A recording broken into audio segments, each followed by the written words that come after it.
almost everybody benefits from crypto remaining buoyant. The Bitcoin price breaks over $100,000 per coin for the first time in over 3 months. You won't believe what's about to happen next. And just for perspective, here's how the mainstream financial news was talking about both Bitcoin and Solana today. Weiss, you bought more, I bet. I did. Again, to get market exposure. And by the way, when they say IBIT, that means Bitcoin. That means BlackRock's ETF, which offers Bitcoin. And number two, because they're talking about Bitcoin and Solana here, you know that means the institutions bought here. You bought more, I bet. I did. Again, to get market exposure. The momentum was undeniable, so I bought it below 90, and I'm riding it. I think it's got real legs now. We haven't heard anything about regulation lately. That will come. So I'm going to stay there for a little bit.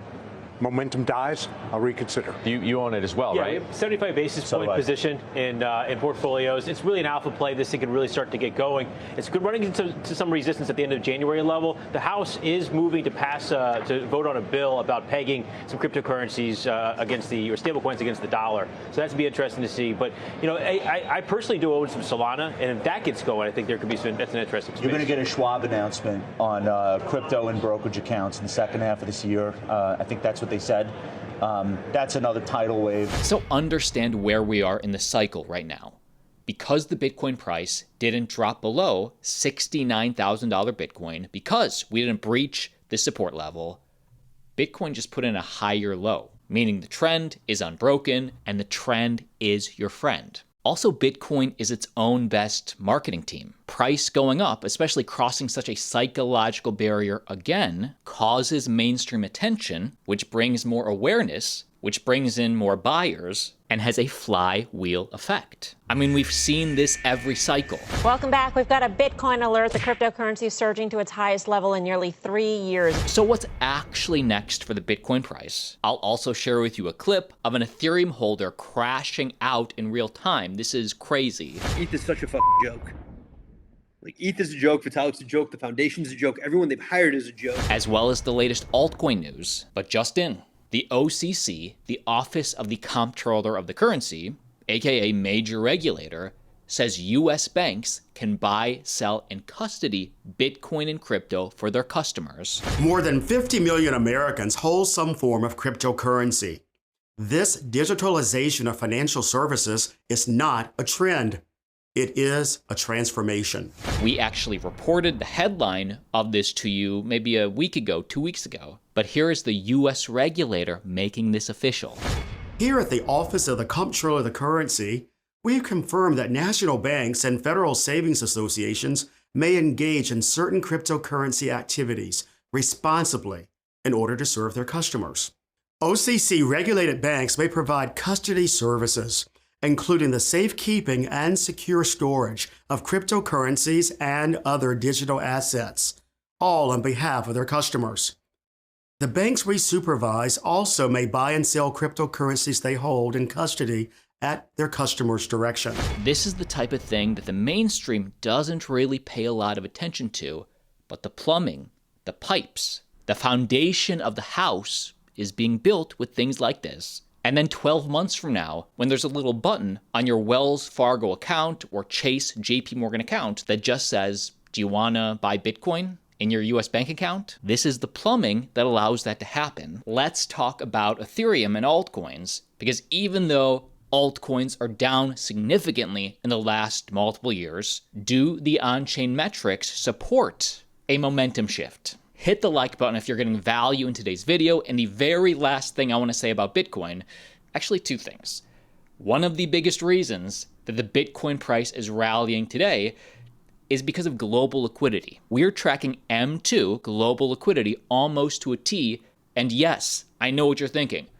The United States, the Federal Reserve, they're constricting. They're not easing. There's less liquidity from the United States. But this is global. Well, the Bank of England cut, China cut, everybody's cutting but him. I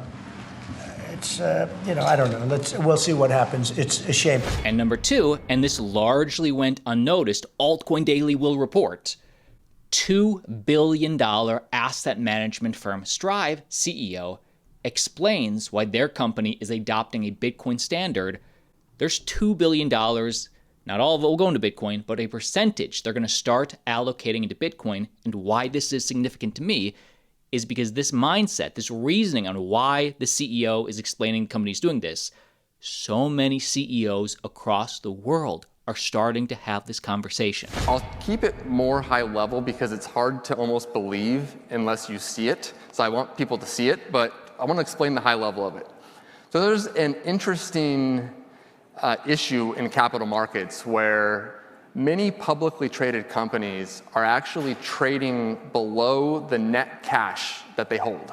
So even after you take out the liabilities of these companies, the net cash, the companies are valued at less than the net cash.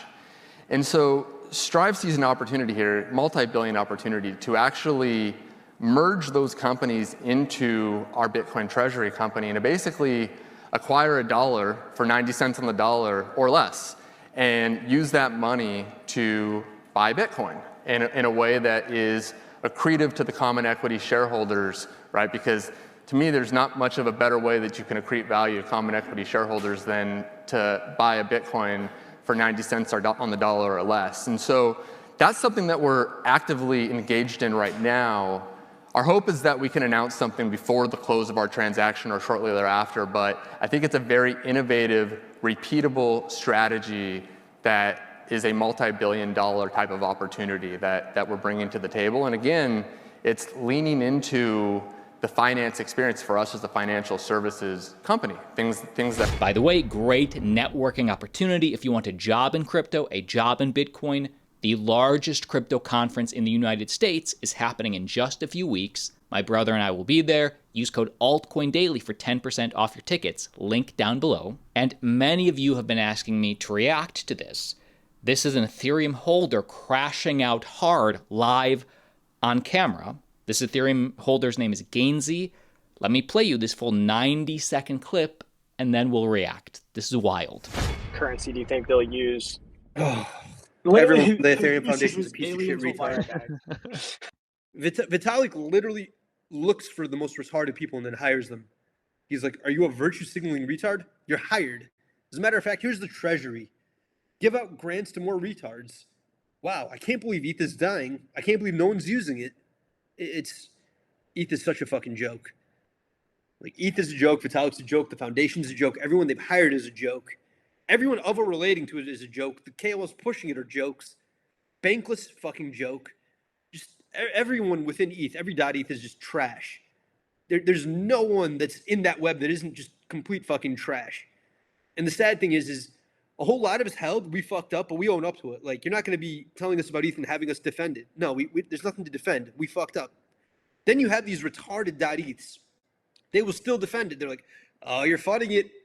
You know what that means? It's the bottom. And they say this like every week for like 2 years. You've got to be a special kind of retard to keep saying that and keep being publicly wrong. You can literally pull up an ETH chart, pull up their tweets, paste them on, superimpose them, and it's like worse than 50 IQ. It's not even left curve. You have to go like, I don't know, 6 sigma to the left to find out how retarded they are. It's worse than special ed. There should be a new Special Olympics for these retards. I don't know where they belong. Just lock them away and never let them tweet. Never let another human being interact with them. It's worse than like rat poison. So number one, yes, Gainsey, that's this person. He is an Ethereum holder. He does have, he is a bit of a troll on social media. So I think half of that is said tongue-in-cheek. But also, I bet he's frustrated too, because ETH has not performed well compared to Bitcoin. Now, what's interesting, if we go to CoinGecko, Ethereum is one of the top performers from this recent Bitcoin pump. In fact, you're up almost 20% if you bought a little bit of ETH a week ago. A lot of the times, public crash outs of some capacity like this are great at marking bottoms, just like ultimate euphoria. Trump elected, Trump's launching a meme coin. Euphoria marks tops. Crash outs and depressions tend to mark bottoms. Just something to note. And looking at the latest data for Ethereum, this is week by week, starting in year 2024 into 2025. And we can see just from last week to this week, it is a little bit of a dip. Ethereum weekly engagement dropped. There's a 32% decline in active addresses and a 28% decline in L2 dominance. But don't fade ETH. Pectra upgrade just went live, enabling smart contracts, more blobs, and scaling the ETH L2 economy. And what this says to me, number one, of course, week to week, we'd see a little bit of a decline. Ethereum just had its largest upgrade since the year 2022. And naturally, there's a lot of excitement building up to that. We should level off after big events like Pectra. But the user experience for Ethereum and the scalability in the L2 ecosystem got so much better from this upgrade, which just happened. Like the video if you got value today. It supports me. It makes me feel good. Like always, see you tomorrow.